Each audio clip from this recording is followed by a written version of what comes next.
Estamos conversando esta noche acá en Mentiras Verdaderas sobre este día, lo que ha marcado y todas las historias relacionadas, ¿no?, con Lucía Iriart y Augusto Pinochet. Lo invito, usted verá que estamos con mascarilla porque Alejandra Matus, que sigue con nosotros, pero ahora hemos sumado invitados acá en el estudio y también a través del Zoom. Les presento a Flor Lazo, ella es presidenta de la Agrupación de Familiares de Detenidos Desaparecidos y Ejecutados de Paine. Bienvenida, Flor, gracias por acompañarnos nuevamente. Muchísimas gracias por invitarme. Y está también con nosotros a través del Zoom Luciano Fuyú, él es abogado experto en derechos humanos y representante justamente de lo que se conoce como el caso Paine. Luciano, buenas noches, gracias también por estar con nosotros. Hola, buenas noches, Eduardo, muchas gracias por la invitación. Bueno, según el informe Valich II, durante la dictadura de Augusto Pinochet, más de 3.000 personas murieron o desaparecieron. Según datos del Instituto Nacional de Derechos Humanos, son más de 40.000 las víctimas de la dictadura. En la localidad de Paine, 70 personas fueron víctimas de los crímenes cometidos. Paine es una de las zonas de Chile donde más detenidos desaparecidos o ejecutados se cometieron después del golpe de Estado. Quiero comenzar preguntándole, Flor, también por su mirada, su perspectiva de lo que representa la muerte de Lucía Iriart el día de hoy.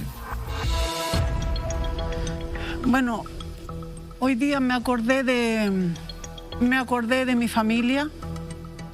Hoy día me acordé de las familias de Paine. Me acordé de los campesinos de Paine que un día 16 de octubre fueron sacados de sus casas en forma tan violenta y que lo hicieron desaparecer y posteriormente fueron asesinados en la quebrada de los Quillayes, en Litueche, en la comuna de Litueche. De eso hoy día me acordé. Me acordé que la señora Lucía murió rodeada de sus nietos, rodeada de sus hijos. Y nosotros, como agrupación y como familia, nos acercamos a los 50 años por justicia por nuestros familiares. De eso hoy día me acordé con la muerte de la señora Lucía. Luciano, usted como abogado de este caso Paine, de ahí de alguna manera Flor también nos introduce en su propia historia y en la historia de otras personas de esta localidad. ¿Cómo logran llevar este caso a la justicia y qué tanto se puede avanzar, ¿no?, después de tanto tiempo en verdad, justicia, en reparación? Bueno, por de pronto, digamos, un saludo a Flor Lazo, una persona muy relevante, como también la familia Maureira, la familia Pereira y todas las familiares de las víctimas de Paine. Este es un caso quizás de los más antiguos que tiene la justicia criminal chilena en materia de derechos humanos, delitos de lesa humanidad. Quiero decir que esto se cometió hace 47 años atrás. Claramente nosotros con el abogado Nelson Campoto, que llevamos esta causa, no llevamos 47 años. Esto comenzó en octubre del año 73. Con posterioridad, y lo inició, quiero decir, y rendir un homenaje al dignísimo y admirado abogado Andrés Selwyn. Andrés Selwyn era parlamentario por la zona y se sintió convocado cuando vio la represión que se estaba ejerciendo en aquella zona a defender a los campesinos.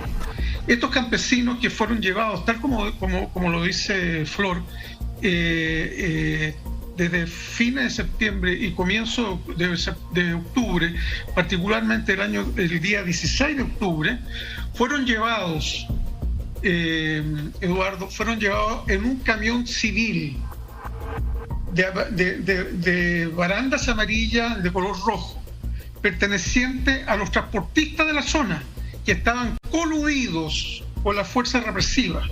Fueron estos los que le entregaron los datos a las fuerzas represivas, tanto carabineros como del ejército, en un listado donde les indicaban el nombre de cada uno de los campesinos que habían participado en el proceso de la reforma agraria de aquella época. ¿no?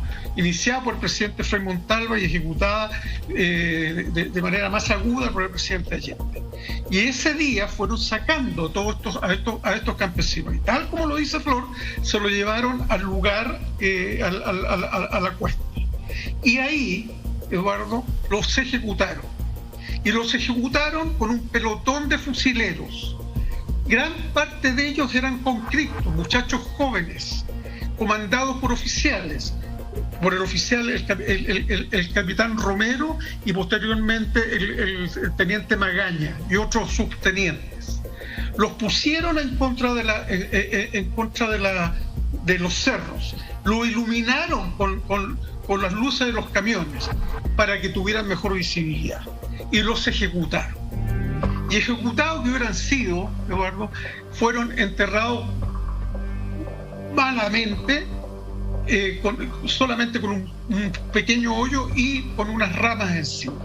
Y se fueron. Y se llevaron en estos mismos camiones a estos muchachos y los embriagaron y le dieron de comer esa noche para que se sacaran de la cabeza efectivamente la atrocidad que le había tocado participar. De ahí en adelante, ¿no, verdad?, no es un paradigma distinto que se recuerde esta causa, porque quiero decir que esta causa de 47 años, donde tenemos a 13 condenados, 13 a cadena perpetua, y el resto apenas de 20 y 15 años, se encuentra todavía pendiente. Y mañana comenzamos, no vamos a alegar mañana, pero mañana la Corte Suprema inicia efectivamente el conocimiento de esta causa que ha subido por apelación o casación de estos condenados, criminales condenados. Entonces, coincide, hay como una suerte de simetría en la situación de la muerte de la señora Lucía, la situación de la ejecución de Paine y el inicio de los alegatos finales en la Corte Suprema, y por supuesto, claramente, ¿no, verdad?, el lugar de pertenencia al candidato Katz y de su familia que todavía viven en Paine. Entonces, hay toda una conjunción azarosa que hace al fondo de esta situación. Es muy importante, es muy relevante. Yo suscribo todo lo que acabo de escuchar recientemente, tanto de Alejandra Matus como de mi amiga Carmen Hertz, en torno a la visión y a la mirada que ellos hacen desde lo familiar y lo político respecto a la señora Lucía. Yo la verdad que coincido también con que nunca uno puede alegrarse con la muerte de nadie, pero esta señora falleció dentro de Oropelli. Ella falleció acompañada, asistida y bien protegida. No estoy diciendo que aplaudo su muerte, pero estoy diciendo que es muy distinto el fallecimiento de ella de esta treintena de víctimas que murieron sin tener ni siquiera un derecho al entierro. Porque solamente, Eduardo, quiero señalarle una cosa, solamente después del año 78, en una llamada operación de televisor ordenada por el general Pinochet, después de haberse descubierto los hornos de Lonquén, fueron removidos por todas estas personas, todos estos campesinos, y tirados al mar.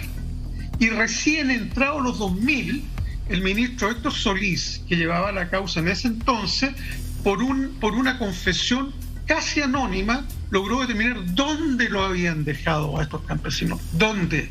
Allá llegamos.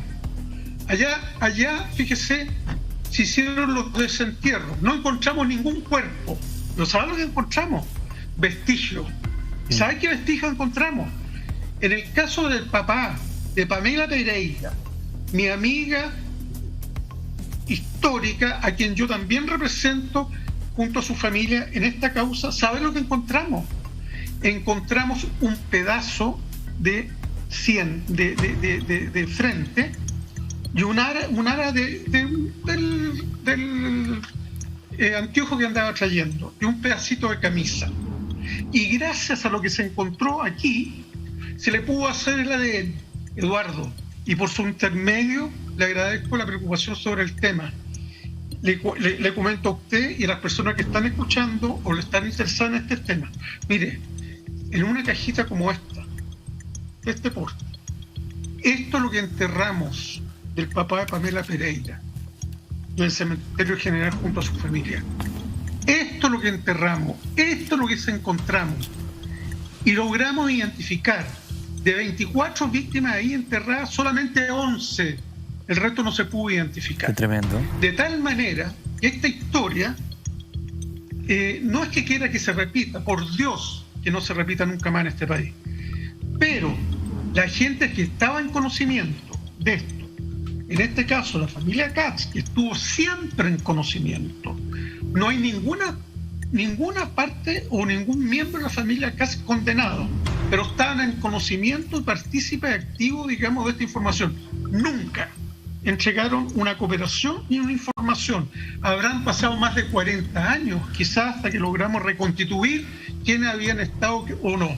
Allá hay 2 o 3 civiles condenados. El señor Luxoro, el señor Quintanilla, que fue un delator, que fue el propietario del camión, y varios otros, digamos. Luciano. De esta manera, quiero decir, y no me quiero meter en temas políticos, estoy hablando de un tema humanitario, de protección a la vida, de los derechos humanos de los chilenos, de los más desposeídos de aquella época, y también probablemente de la actual. Porque si se está pensando en que se puede indultar, como se ha conocido, se ha dicho, en fin, qué sé yo, a toda esta gente que ha estado o que está en Punta Peuco o en otros lugares más, que quede claro, cada indulto que se pretenda hacer de esta violación a derechos humanos, los abogados que hemos trabajado durante tantos años en estas materias, no tenemos otra posibilidad que alzarnos en contra de todo indulto. Yo no estoy diciendo que haya indultos de primera y segunda categoría. Aquí hay que hacer primero una lectura político-humanitaria por el deber cívico del país y ético del país de la nueva generación. Llegaremos a las cortes nacionales y extranjeras. No es cuestión de llegar a indultar, es cuestión de revisar no solo caso a caso, estoy de acuerdo, pero todas estas personas han tenido el derecho al debido proceso, han tenido el derecho a las debidas defensas, han tenido el derecho, y están confesos, muchos de ellos están confesos, de tal manera que Paine encierra en este momento efectivamente un caso no solo emblemático, sino que multifacético por el número de víctimas. Paine, no hay otra localidad en el país que tenga en la relación población víctimas más alta que Paine. Alejandra. Eduardo. Y eso se cruza naturalmente, digamos, con la historia política de la que correcto. estamos hablando. Sí. Alejandra.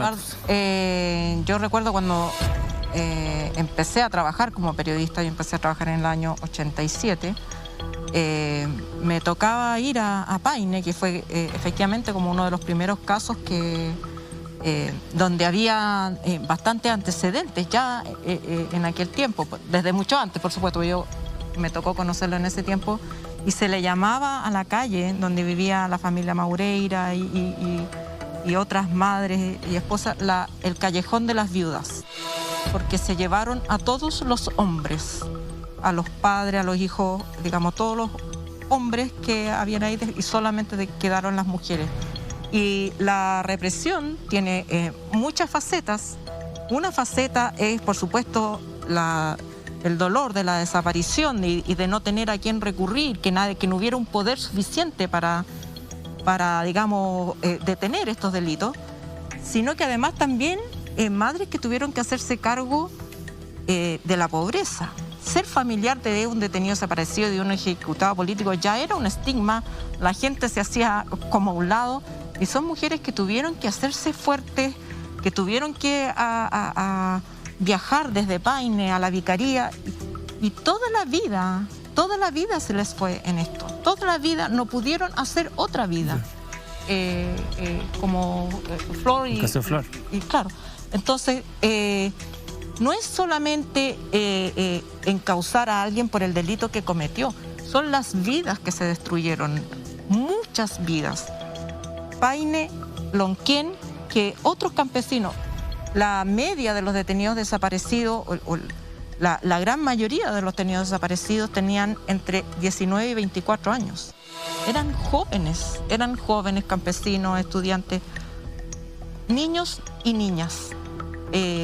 Entonces, yo creo que esa dimensión se tiende a olvidar cuando uno como pone los casos como si fuera una disputa política entre A y B. No es un A y B, son vidas destruidas y que en cualquier país civilizado son delitos que se persiguen, se investigan y se condenan duramente. Así como se condena hoy día a un violador, a cualquier persona que cometa un delito grave, estos delitos debieron haberse investigado y condenados hace mucho tiempo. ¿Y cómo se vincula con Lucía Iriart? Yo creo que Lucía Iriart también es la representación de todos los civiles, porque ella no es militar, ella no era militar, ella era la esposa del dictador, pero ella contribuyó con su silencio y con su cooperación a todo lo que hizo Pinochet, como muchos civiles contribuyeron y se han hecho los locos con su responsabilidad.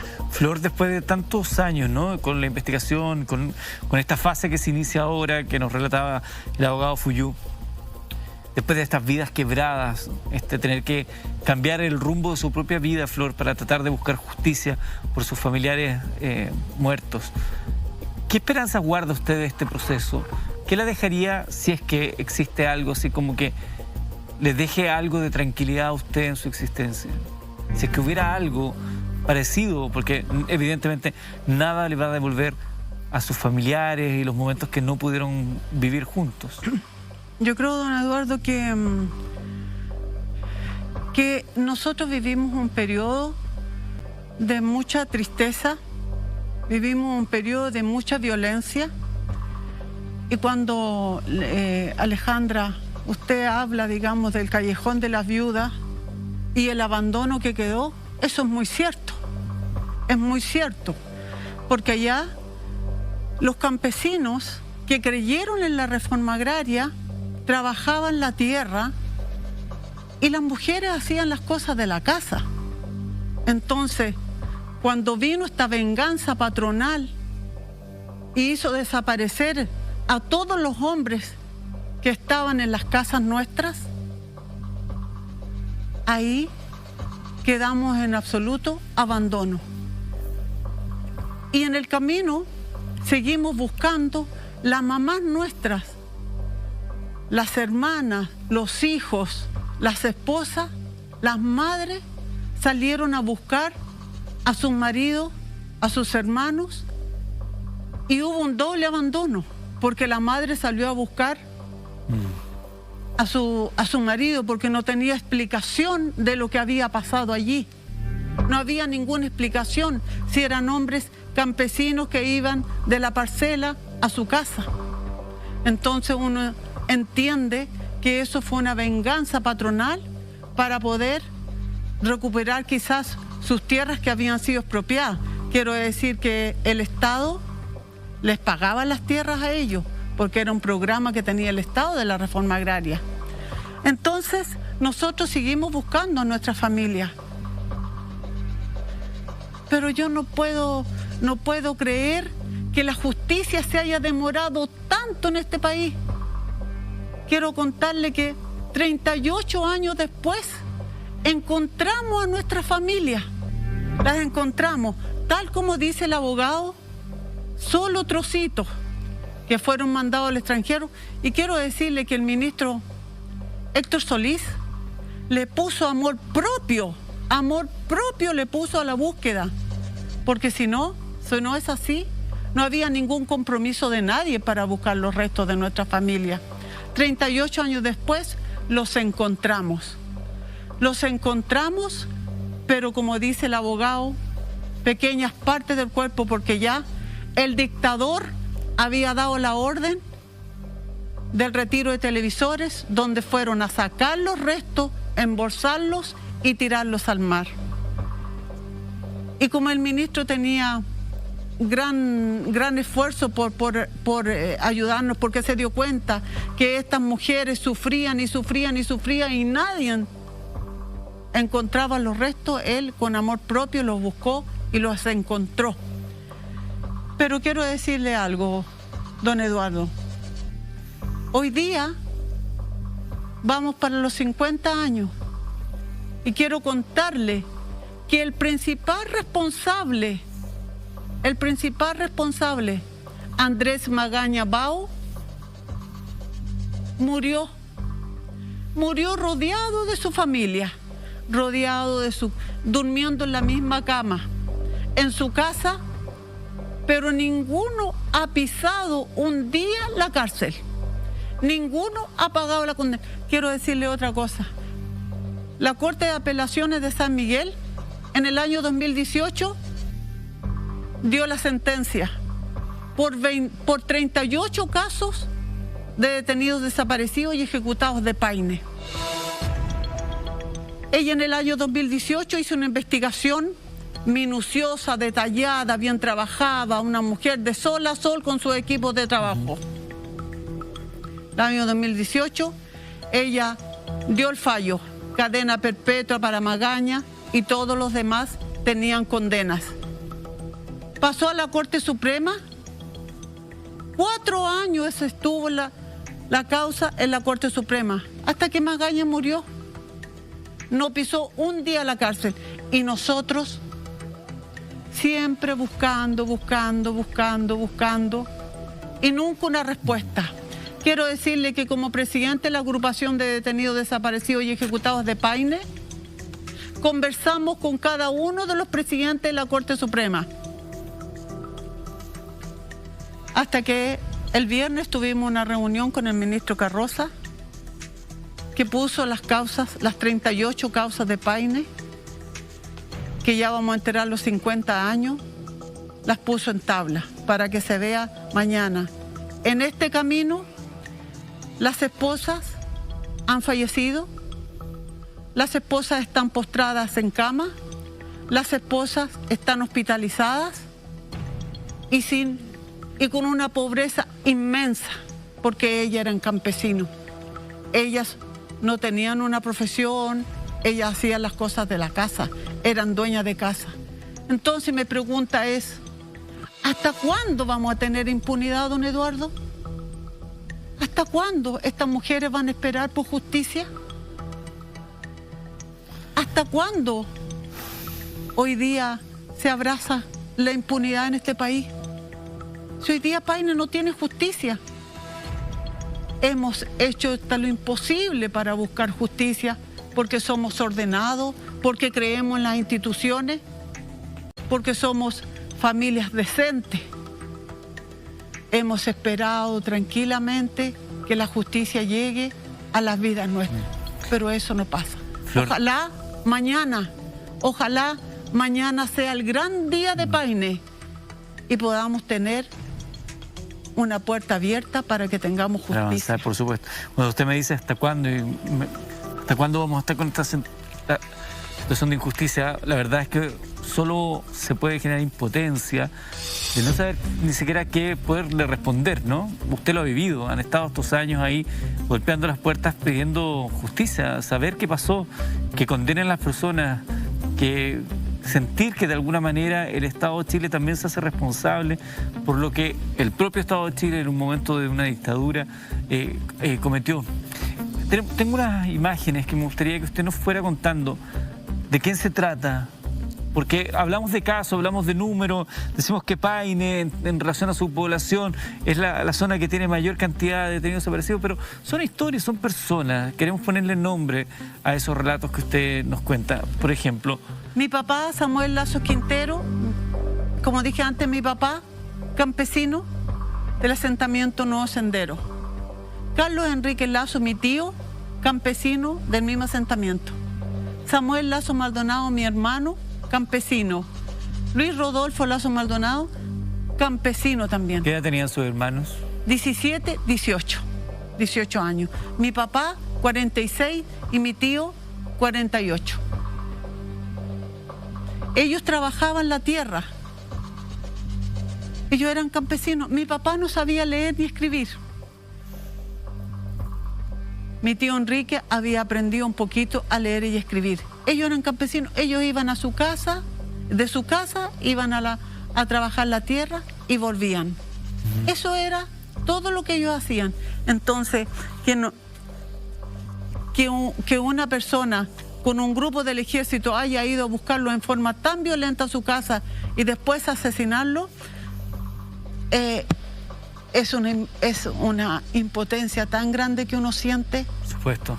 Luciano, como abogado, ya nos han relatado que en el caso de Magaña, en la espera de estos 4 años en la Corte Suprema, él muere sin tener algún tipo de sentencia.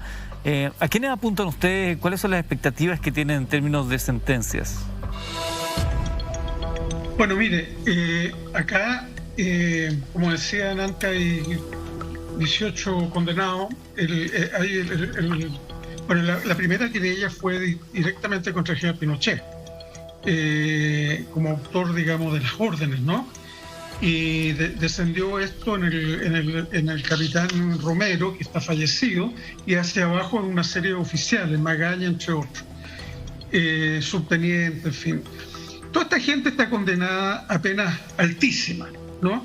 De cadena perpetua, como el caso Magaña, que como dice Roy, ya está fallecido. Está Carlos Kirchner, que también como autor, etcétera, etcétera, no voy a entrar en los detalles procesales.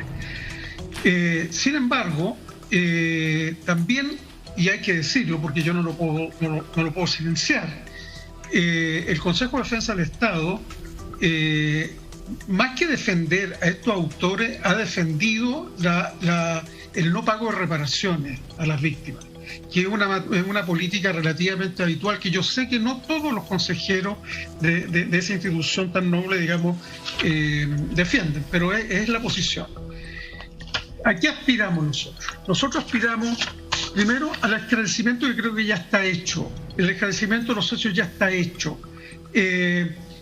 La reparación indemnizatoria a las víctimas tiene que efectivamente hacerse después de 47 años.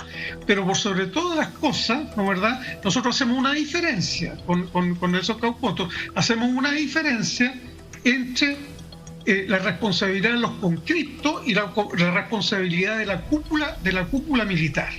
De tal manera que no decimos que no tengan responsabilidad los conscriptos, que son fueron parte de los fusileros, digamos, de toda la gente, de todos estos campesinos, incluyendo, digamos, a las personas que estamos señalando. Ahora, ¿qué aspiramos? Aquí tiene que haber una pedagogía. No es posible todavía, después de 47 años, quizá uno de los procesos más largos de la historia del país, ¿no verdad? Tan cruento, tan desgarrador, que no tenga una solución. Este tipo de personas, Flor, sus familiares, sus nietos, escúchenme una cosa, y lo conozco bien. ¿Cuál es el trauma que existe, aparte de la brutalidad que se cometió? Fíjese usted que usted podrá tener una opinión, o la opinión pública podrá tener la suya. Los nietos de las víctimas, algunos de los nietos, varios de los nietos de las víctimas, honran a sus abuelos básicamente, ¿no es cierto?, con una orquesta. Hasta hace poco tenían, no sé si la mantendrán, una orquesta que cada vez que hacían una ceremonia en los memoriales tocaban en favor de sus abuelos. Si eso no es calar el alma, la fractura, efectivamente, de las nuevas generaciones, ¿qué país estamos tratando de construir? ¿Qué país estamos tratando de construir si las personas que vivían en Paine en aquel entonces tienen plena conciencia de quién es quién o quién fue quién, digamos, en esta represión masiva?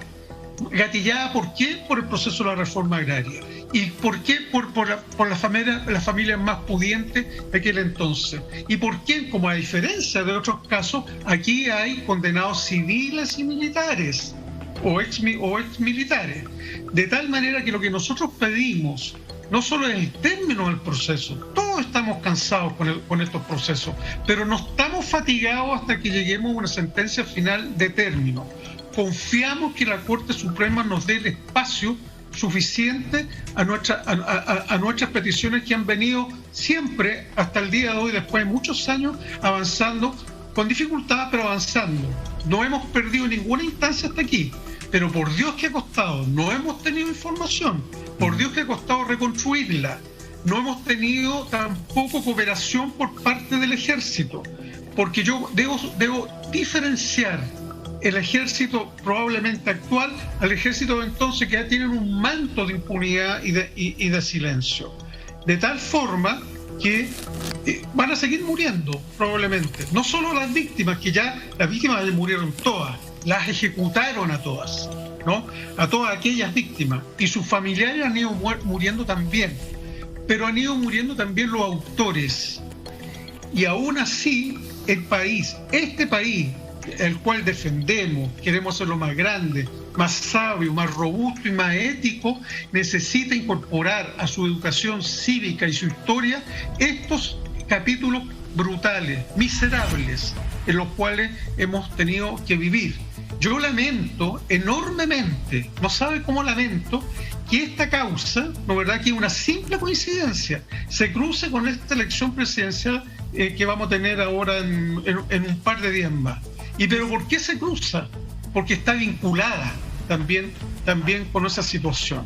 Aquí, vuelvo a insistir, cuando se dice que se van a ir después de todo esto a los indultos respecto a esta gente, el señor Karnov, que tiene más de 600, que no está metido en esta causa, pero tiene más de 600 casos, amigo de uno de los candidatos a la presidencia, admirado por él, y también por otros parlamentarios que lo visitan con cierta asiduidad. Entonces, eso deshonra al propio ejército. Nadie quiere un ejército deshonrado. Esa gente que cumpla cuando tenga que cumplir.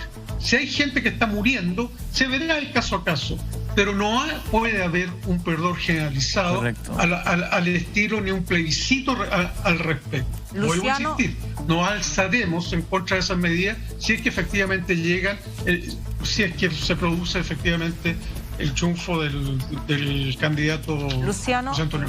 Cada vez que se habla del caso de Paine aparece las versiones sobre la responsabilidad de la familia Kast en este caso. Tú dijiste hace un momento que ellos sabían, no tenían que... ¿Qué es exactamente el rol de la familia Kast en el caso Paine? ¿Qué es lo que sabían y qué es lo que nunca han dicho? Bueno, Alejandra, mira, en el expediente constan las declaraciones. Yo debo decir en abono, por edad, que el actual candidato, Kast, tenía 7 años a la fecha, digamos, de estos hechos. Con 7 años no hay responsabilidad penal posible, digamos. Pero lo que no indica que no hay conocimiento ni saber, ¿no verdad? Pero sí algunos de sus hermanos que han declarado en la causa, digamos, y también se declaró en la causa. Preguntado el ministro Solís en su momento, digamos, sobre la responsabilidad de uno de los hermanos del candidato Kast, resultó ser de que tenía 16 años, Cristian me parece que sepa. Y entonces, ante la petición de hacerle informe de discernimiento, porque no había responsabilidad objetiva penal, el ministro Solís tenía sus dudas hacerle un informe de discernimiento 40 años después, porque 40 años después nos enteramos de la presencia de toda esta gente masivamente en todo esto. De tal manera, ¿no verdad?, que el ministro Solís, Alejandra, murió de pena, me consta, murió de pena. Lo vi fumarse 4 cajetillas diarias en su despacho pequeño ahí en la corte de San Miguel. Trabajó incansablemente, y lo único que quería era llegar al final de esta causa. Y la vida se lo impidió, la enfermedad se lo impidió, ¿no verdad? Bueno, pero me decía, o nos decía el ministro Solís, si yo indago 40 años después, no tengo elementos como poder generar efectivamente un alto de responsabilidad y puedo manchar la causa. Y antes de manchar la causa, bueno, desistió de hacerlo. Pero más allá de lo penal, ¿cuál era el lugar que ocupaba la familia Kast en Paine? ¿Recuperaron tierras por efecto de estas ejecuciones? ¿Cuál fue su papel, digamos? Más allá de lo penal. No, más allá de lo penal, la familia Kast, lamentablemente, porque nadie se puede alegrar de una cosa así, actuó cooperadoramente respecto de todo este tipo de represión. Y así puede arriesgar yo, eventualmente, alguna querella, por lo que estoy diciendo, están ahí en el expediente. En el expediente, el caso Paine, están las declaraciones de varios de los vinculados a esto. Y están efectivamente las explicaciones de gente que no tiene, que sabe exactamente. Pregúntenle, por favor, si hay alguna duda, al resto de los familiares. No me crean a mí, pregunten al resto de los familiares que estuvieron vinculados con esto, quién era la familia Kast, que sigue viviendo en Paine, por lo demás, digamos, ¿no? Y que sigue, digamos, en un acto de instalación y de disculpa, y que dice que, bueno, le he escuchado por ahí algunas declaraciones o entrevistas. A propósito quiero hacer una causa política de esto, correcto. Quiero hacer una causa humanitaria y justa, nada más. Bien. A propósito de lo que estamos hablando, hoy se le preguntó en Radio ADN, no sé si hoy, sí me parece que hoy, a José Antonio Kast, a propósito de la muerte de Lucía Iriart. Él dijo: yo no conocía a la señora Lucía Iriart de Pinochet, yo no la conocí. ¿Tenemos la declaración? Escuchémosla entonces mejor. Hasta donde yo tengo entendido, va a ser un funeral privado, y uno en general va a los funerales privados de las personas, de la familia y de las personas que conoce. Yo no conocía a la señora Lucía Iriart de Pinochet, aunque usted me diga, oiga, pero ¿qué opina de ella? Bueno, yo no la conocí, yo no soy cercano a la familia. Lo más cercano que he estado fue en el juramento de un hijo de abogado, donde juró una nieta, pero no tengo un vínculo. Esto lo dijo hoy José Antonio Kast, señalando esa separación que él señala respecto a la familia de Augusto Pinochet. Y como estamos hablando de este caso, en otras oportunidades, de hecho, aquí mismo le hemos preguntado a José Antonio Kast por estas imputaciones hacia su familia. Usted lo ha dicho, abogado, que él tenía 7 años, se le ha preguntado en otros paneles de televisión también, y él una vez salió que, bueno, ¿qué hizo para el golpe de Estado? Dijo, bueno, lo que hice fue jugar con mis juguetes, porque tenía 7 años, respondió en esa oportunidad. En fin, a modo de dejar de manera así clara y fehaciente, porque él ha dicho, nosotros, incluso gente que trabajaba con nosotros, después siguió trabajando con nosotros, demostrando que no tendríamos vinculación con los hechos que se le imputan a su familia. A ver si podemos ser súper claros en este punto, abogado. ¿A quiénes se investigó de la familia Kast y por qué? Más allá de que no le hayan podido hacer estos trabajos de imputación porque había pasado el tiempo. ¿A quiénes se le investigó y qué nivel de responsabilidad se le indicaba? Bueno, yo estoy en condiciones de decir, y no porque esté fallecido el ministro Solís, que tuvo su cargo, él investigó efectivamente a la familia Kast, particularmente al hermano del actual candidato, y claramente también algún otro miembro, padre, en fin, pero él investigó hechos, más que vinculaciones actorales, digamos. Él investigó hechos en los cuales estuvieron involucrados. Ahora, en ese sentido, ¿no verdad? Es completamente cierto. Yo no tengo ninguna duda de lo que está diciendo el candidato Kast, que tenía 7 años y que jugaba con autitos, digamos, en aquella época. Pero no hay que ser muy perspicaz.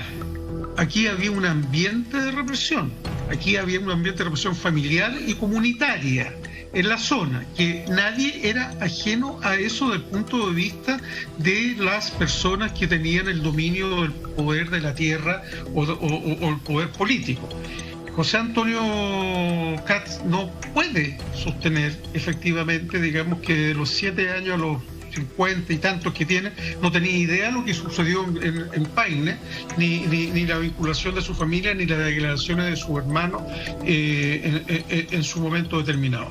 No estoy diciendo ni que él ni que su hermano hayan sido parte de los fusileros, pero sí fueron un grupo de apoyo importante, históricos, porque si estos hubieran tenido conciencia en la vida ¿no verdad?, se habrían dado cuenta perfectamente bien que lo que se estaban cometiendo eran delitos de lesa humanidad generalizados en contra de la población o un sector de la población de Paine, y se habrían alejado de aquella situación, la habrían denunciado, o a lo menos, digamos, nos habrían hecho parte, y nunca lo hicieron. Nos demoramos más de 30 años para poder efectivamente llegar a determinar claramente quién era quién en esto. Hay un señor Luxordo que está civil también, que está cumpliendo condena. Entonces, por otro capítulo vinculado también con esto. Entonces, a mí me parece de una injusticia, de un desequilibrio por sobre todas las cosas, ¿no verdad?, que un puñado comunitario de gente sencilla, campesina, que actuaban de buena fe, ¿no verdad?, se puede enfrentar a grupos organizados y con poder de financiamiento, de actuación y de defensa, y que se demoren 40 años en poder ir despejando esto. La justicia, con todos los trabas, con todas las dificultades que efectivamente ha tenido y que se ha demorado tantísimo, ha tratado de llegar hoy por hoy, a algo un poco más. Imagínese los años que llevamos. Piense usted en la labor que ha hecho el abogado Nelson Paucoto y bueno, varios otros también en todo este tipo de causas. Y hemos dedicado casi, no digo una vida, pero una buena parte de nuestra vida profesional en el esclarecimiento de esto. ¿Por qué? Por un deber ético, humanitario con las personas y con el país. Y esta gente era gente desposeída que no tenía fuerza de contrarrestar efectivamente la acción criminal organizada, con medios, con logística, digamos, que sufrieron en aquella época.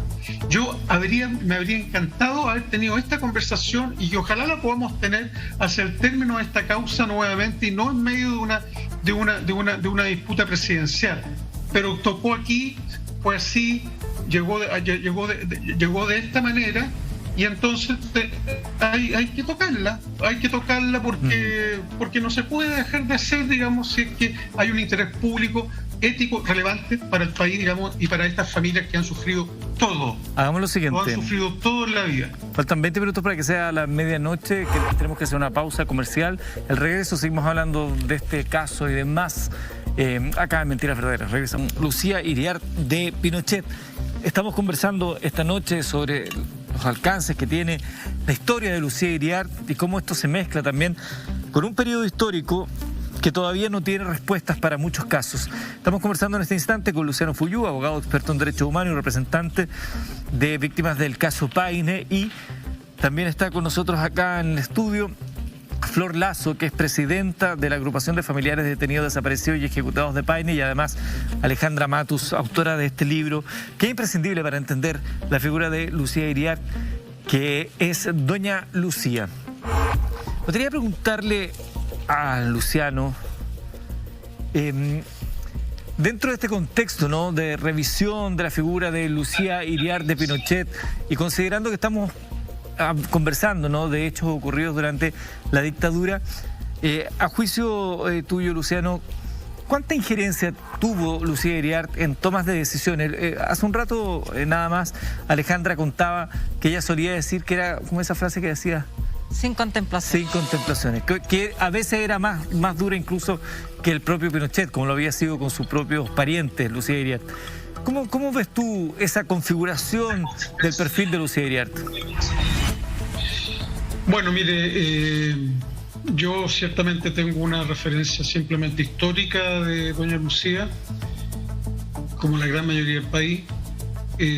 Yo creo que ella jugó un rol muy relevante en la conducción del país, no políticamente en términos de cargos formales, pero sí tuvo una incidencia fundamental en su marido, digamos, y en el entorno que efectivamente, digamos, se constituyó en torno a la Junta Militar.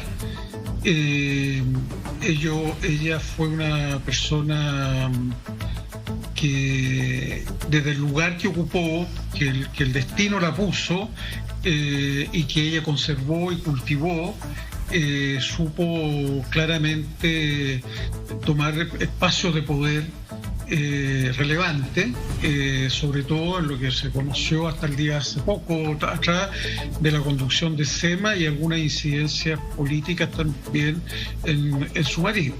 Era una persona de carácter, era una persona que tenía más cultura política, creo yo, que su marido.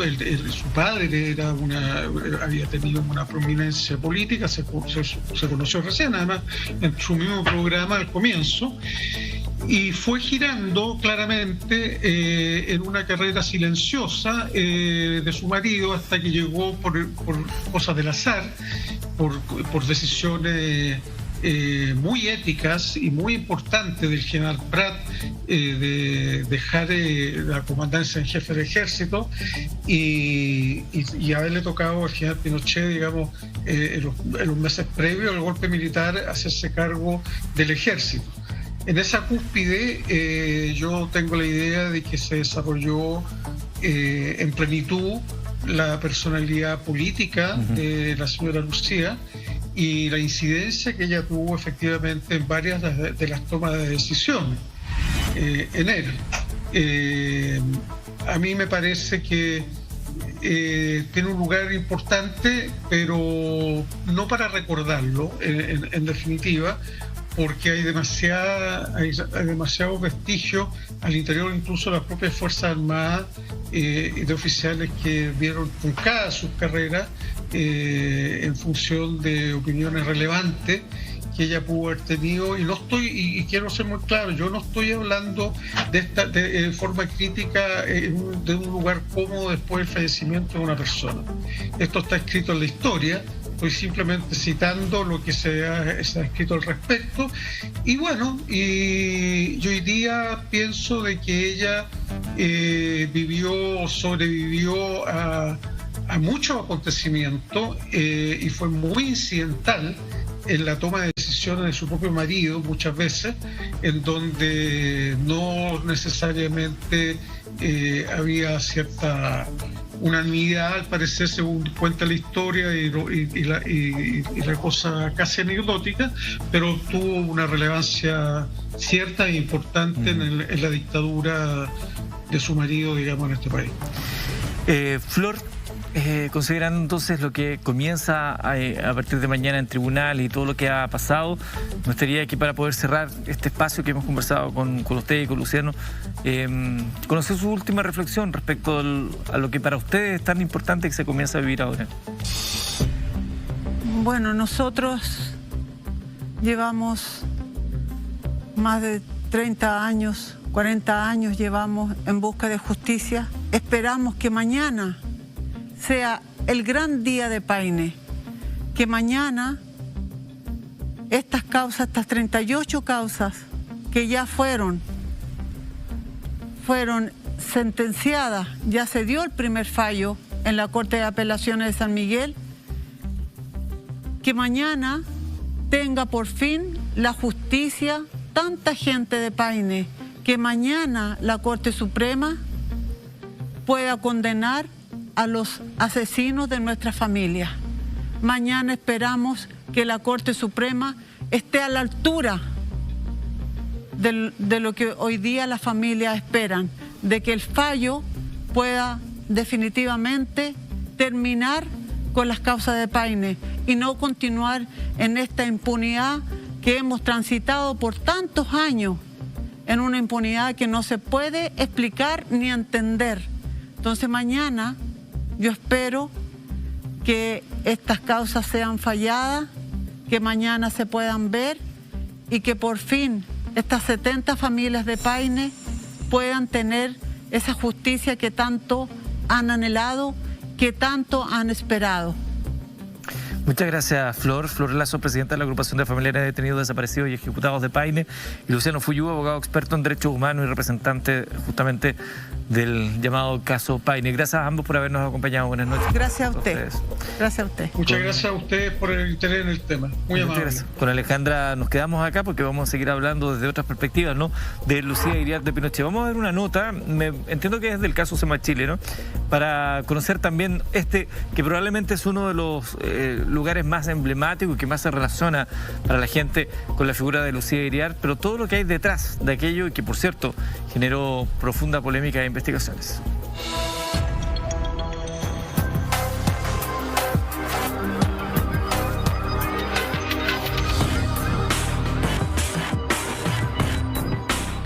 Me defino como una mujer de carácter, de personalidad y de principios muy sólidos. Así se definía Lucía Iriart de Pinochet ante un medio de televisión español cuando era presidenta de Semachile. Una mujer de principios muy sólidos, decía ella, pero que contrastan con las acusaciones en su contra por apropiación indebida de fondos y fraude al fisco. Todo a raíz de la venta de inmuebles donados por el gobierno de entonces a dicha institución.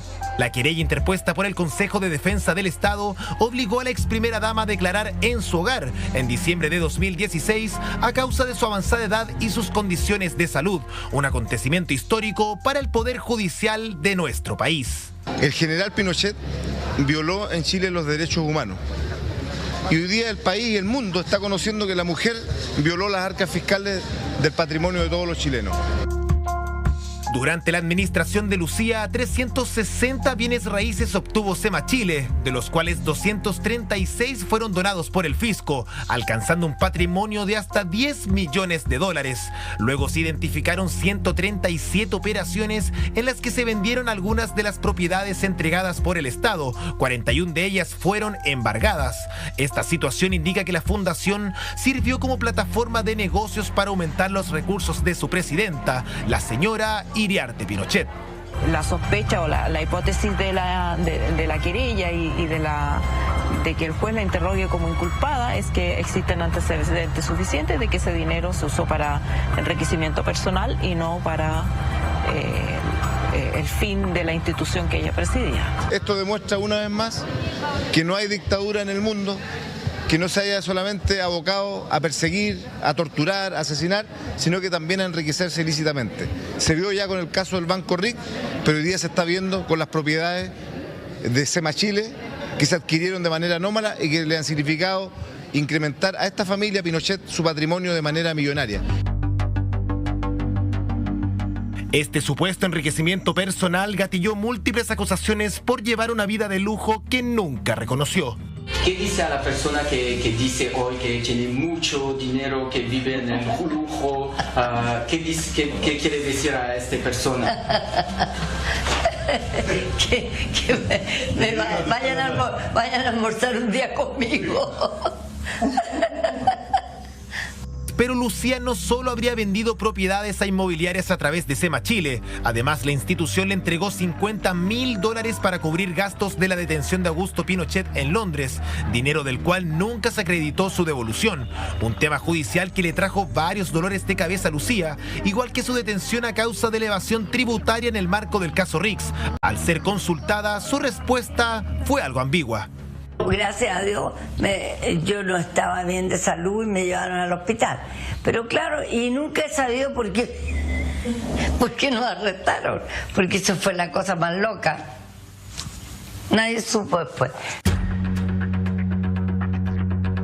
La esposa del ex dictador siempre fue una persona de pocas palabras frente a los medios. Rara vez se le vio entregando declaraciones. Si le preguntaban algo que podía exponerla, ella simplemente miraba a sus asesores con respuestas escuetas.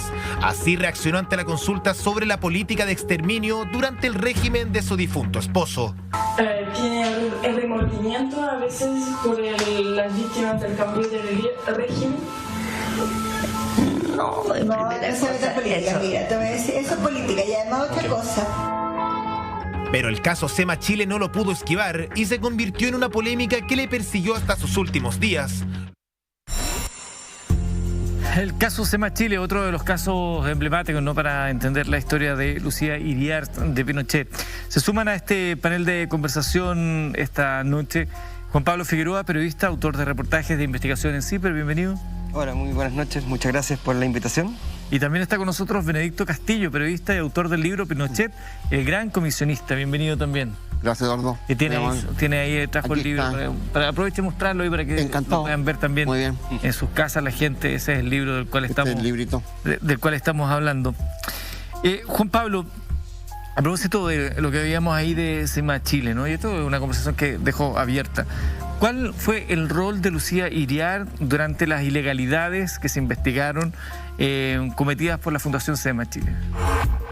Mira, el rol de Lucía Iriart, básicamente, ella tenía el control absoluto de lo que era SEMA Chile durante los últimos más de 40 años. Desde el 73, que ella asumió el cargo de la presidencia de la fundación, que ojo, no era una fundación que ella creó, era una fundación que creó la esposa precisamente del expresidente Carlos Ibáñez del Campo en el 54, que se llamaba en un principio el Ropero del Pueblo.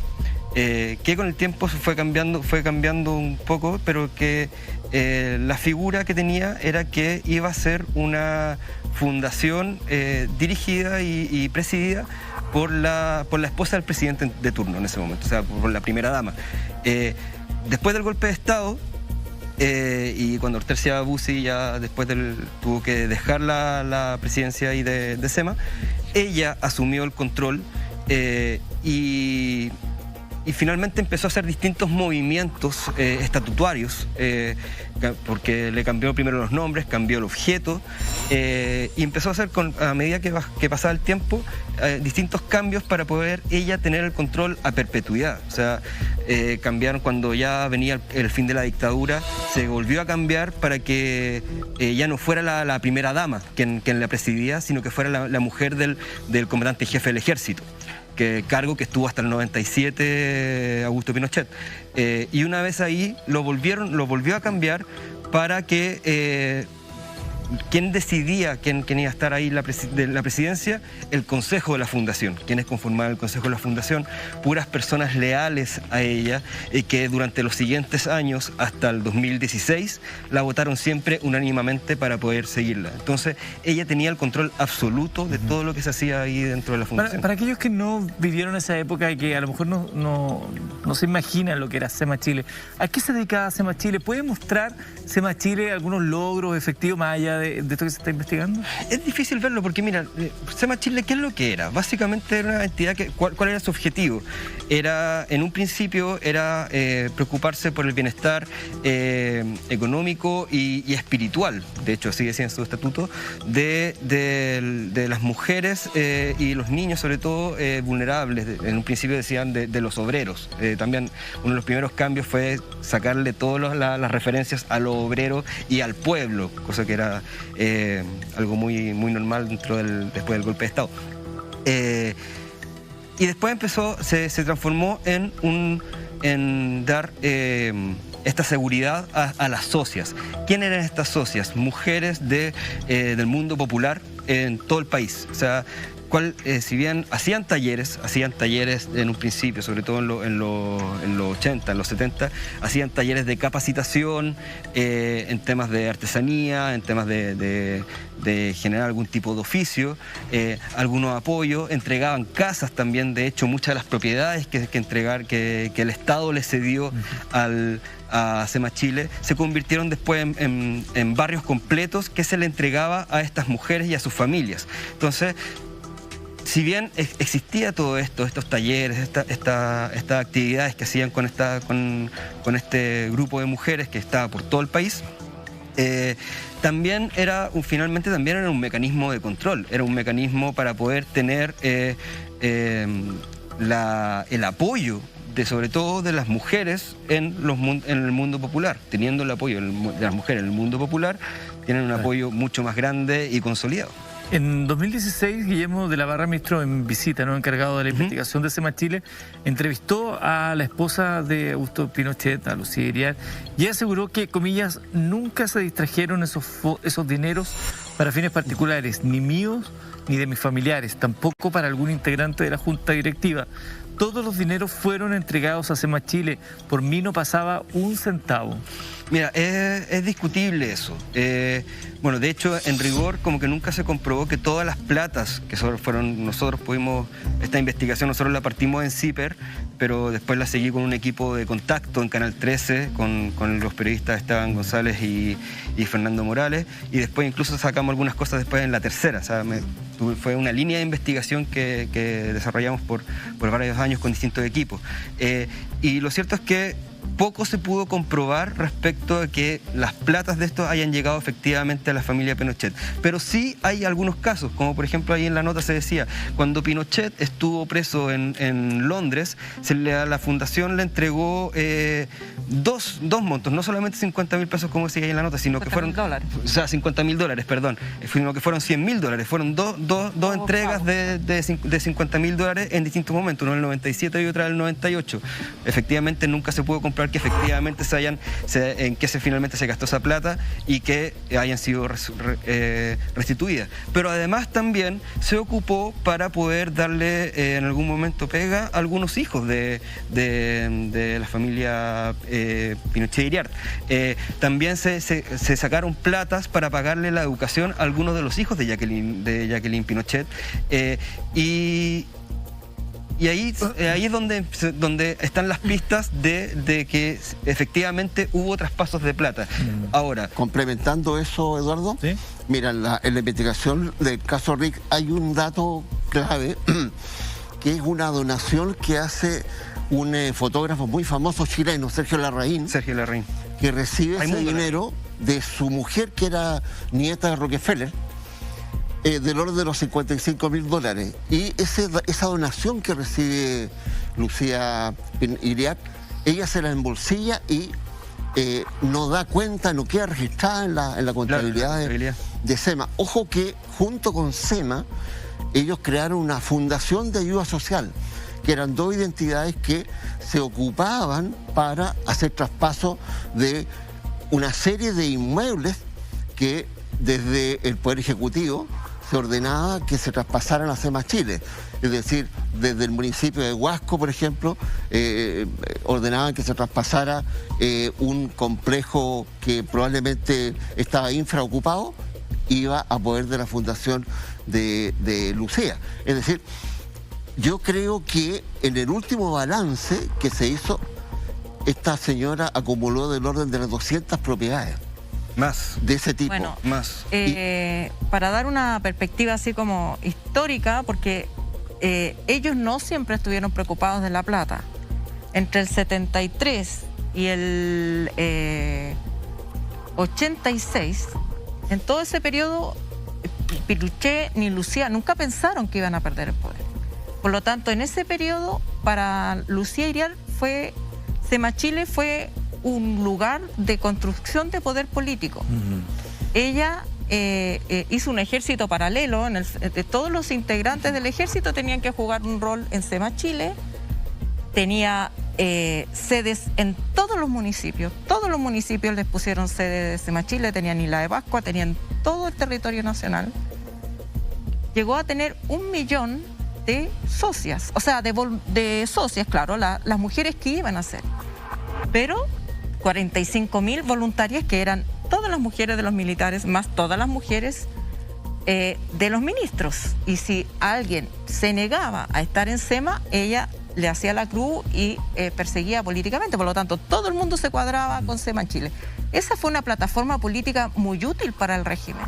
Recordemos que en el no, el sí, hubo una proporción mayor de mujeres que votaron por el sí que hombres que votaron por el sí, porque tenían este espacio que creó Lucía Iriart muy hábilmente. Después, cuando viene el atentado a Pinochet y Pinochet siente el temor de perder el poder, empiezan a hacer las maquinaciones de cómo quedarse con plata y preocuparse de qué va a pasar, qué pasaría si perdiéramos el poder.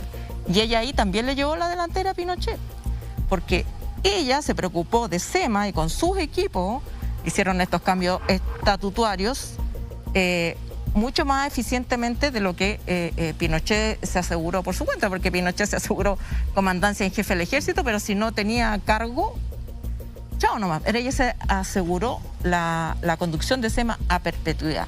Y entonces en ese periodo empiezan los traspasos de las propiedades, a acumular propiedades. Llegaron a tener, si mal no recuerdo, más de 3.000 propiedades.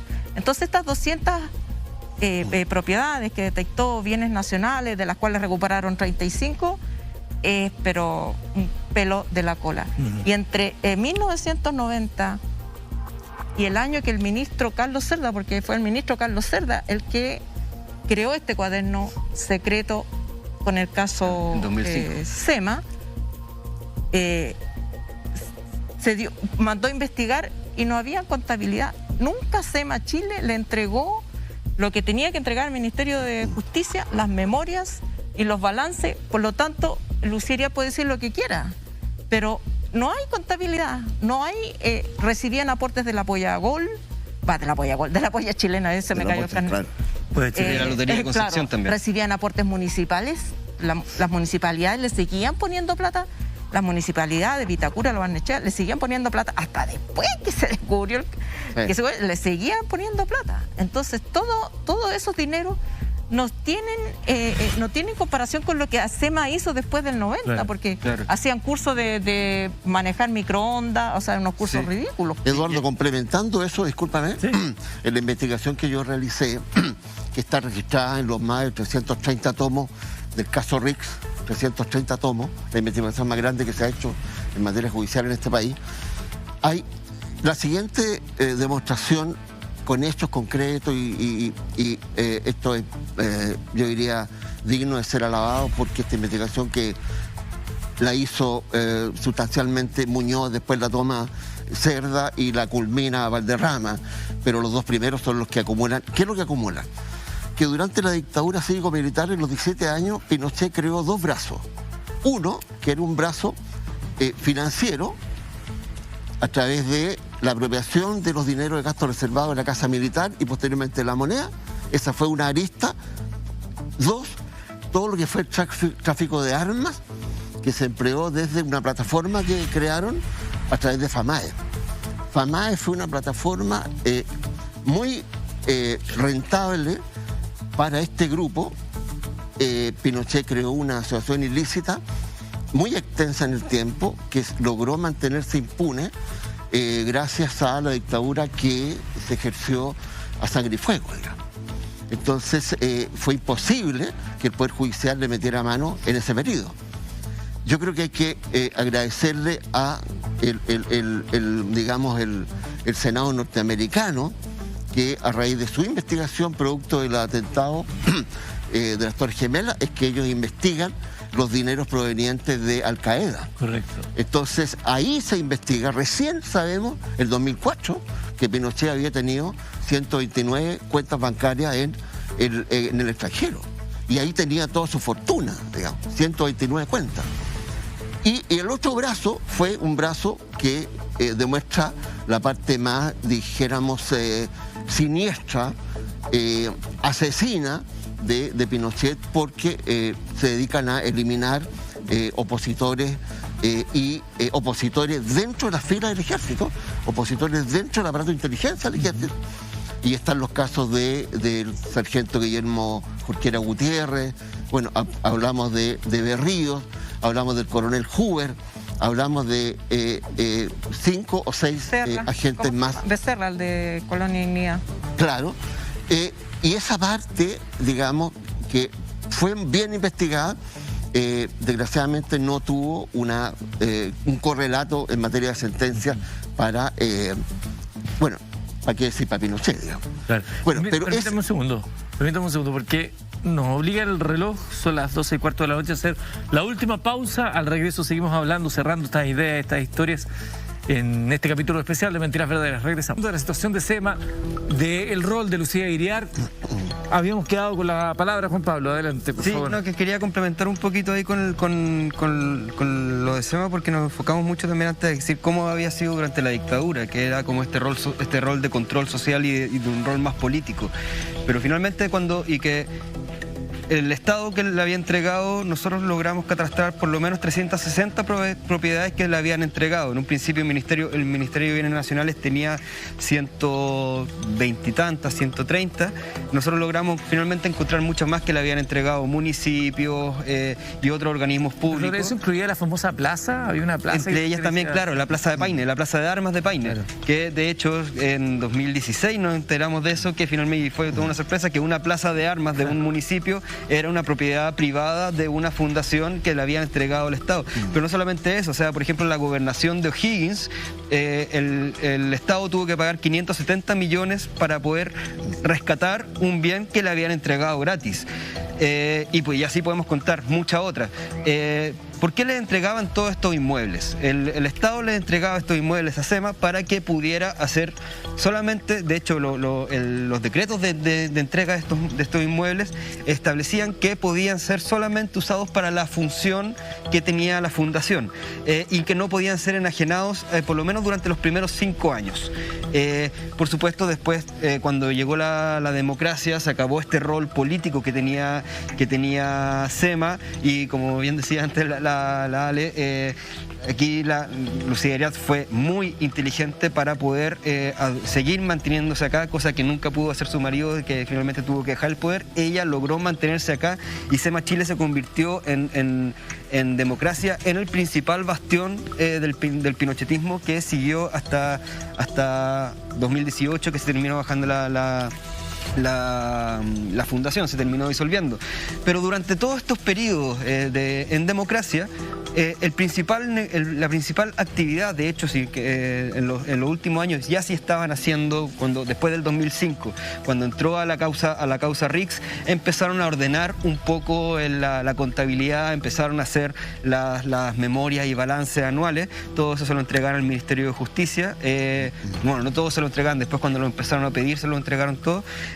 Ahí nosotros pudimos revisar las actas de directorio y las actas ¿y qué es lo que se conversaba ahí? Solamente se hablaba del negocio inmobiliario, de vender todos estos inmuebles que tenían por todo el país y que se le habían entregado gratis al Estado. Solamente se dedicaban a eso, los talleres, toda la preocupación que hacían con estos grupos de las socias, que ya las socias ya casi no existían, se había disuelto y la única actividad que tenían ya en ese momento era la venta y arriendo de los inmuebles. Y eso se mantuvo hasta por lo menos 2016, o sea, encontramos con este caso, bueno, esto ya se sabía un poco, pero lo empezamos a profundizar desde 2015 en adelante, cuando se empezó a reactivar la investigación judicial que estaba en ese momento a cargo de Manuel Valderrama. Y además también una investigación administrativa por parte del Ministerio de Justicia, que es el regulador de las fundaciones y entidades sin fines de lucro, y también del Ministerio de Bienes Nacionales, para ver cómo poder restituir los inmuebles. Y ahí es donde ya esto se empieza a desmoronar. De hecho, en 2016, con 93 años en ese momento, Lucía Iriart se ve obligada finalmente a dejar la presidencia después de 43 años a cargo de esto. Y era finalmente ya empezaba a desmoronarse, empezar el cierre, y ya recién a fines de 2018 esto se liquida. Las propiedades que todavía tenían en su poder, las que eran fiscales, tuvieron que devolver las pocas que les quedaban, que no habían logrado vender todavía, las tuvieron que restituir, y otras las distribuyeron también con otras organizaciones. Pero que también había otra cosa que también se tuvo que parar en ese momento, porque también habían preparado una cosa, que en caso de disolverse SEMA, tenían una fundación espejo. Un plan B. Permíteme una cosa, Juan Pablo, que se nos va el tiempo y queremos mostrarles, que lo escuchen.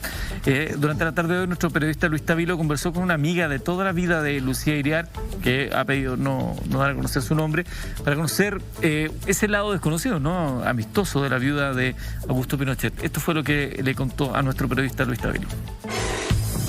¿Usted hace cuántos años es amiga de Lucía Iriart, de Pinochet? Desde el colegio. Desde el colegio, desde San Bernardo. San Bernardo, sí. ¿Cómo era Lucía Iriart para usted? Para mí, muy simpática, muy agradable. Su hermana era compañera de banco mío en el colegio, así que la conozco desde siempre, vale decir, porque la conocí soltera en el colegio, era compañera de mi hermana, y la otra, su hermana más chica, era compañera mía. ¿Cuándo fue la última vez que usted visitó y pudo estar junto a Lucía Iriart? Hace un año más o menos, con la pandemia hace como un año. ¿Y cómo la vio? Bien, pues estuve almorzando con ella. ¿Y qué lograron conversar? Conversamos cualquier cosa, de los recuerdos, de los colegios, de los amigos, de los pololos, qué sé yo, pues. ¿Cómo era su relación con Augusto Pinochet? ¿Cómo eran ellos juntos? Porque yo lo he visto súper bien. Nada que ver con lo que dicen, que lo trataba mal, que hacía... No es cierto, nada de eso es verdad. No era mandona ni pesada como decían. No, ella siempre las cosas que hacía las consultaba con las asesoras que tenía de las mismas mujeres que éramos nosotros. Nunca se acercaba con los perros. Tras la confirmación de la muerte de Lucía Iriart, organizaciones de derechos humanos recalcan que Lucía Iriart murió en total impunidad, sin decir, por ejemplo, dónde estaban los detenidos desaparecidos. ¿Qué opina usted al respecto? Que se pasaron los detenidos desaparecidos, es bien difícil que ella lo supera. Ella como mujer, la que menos podía saber de dónde están los desaparecidos, los fallecidos, qué sé yo. Bueno, una conversación que hubo esta tarde ahí entre nuestro periodista y una amiga de infancia de Lucía Iriart, que tiene esa otra mirada. ¿Qué podemos ir diciendo, Alejandra, también para ir cerrando ya esta conversación? Bueno, primero que nada, que se deja siempre la idea o queda flotando como que SEMA Chile era la caja chica, y no, era una caja muy grande. Y que tenía bienes, dineros casi tan cuantiosos como los que se descubrieron en las cuentas en el extranjero. Se investigaron las cuentas en el extranjero de Pinochet, pero nunca se investigaron las cuentas en el extranjero de Lucía Iriart ni de su hija, donde probablemente se escondieron muchos fondos. Y ahora todo eso va a tener que emerger de alguna manera porque hay que distribuirlo. Y en la inscripción de los bienes y cómo se distribuyen y el testamento de Lucía Iriart, se va a poder realmente ver la magnitud de los bienes acumulados por los Iriart Pinochet, porque Pinochet amañó su testamento, le traspasó a ella todo lo que era valioso, y cuando se abrió el testamento de Pinochet casi no había nada.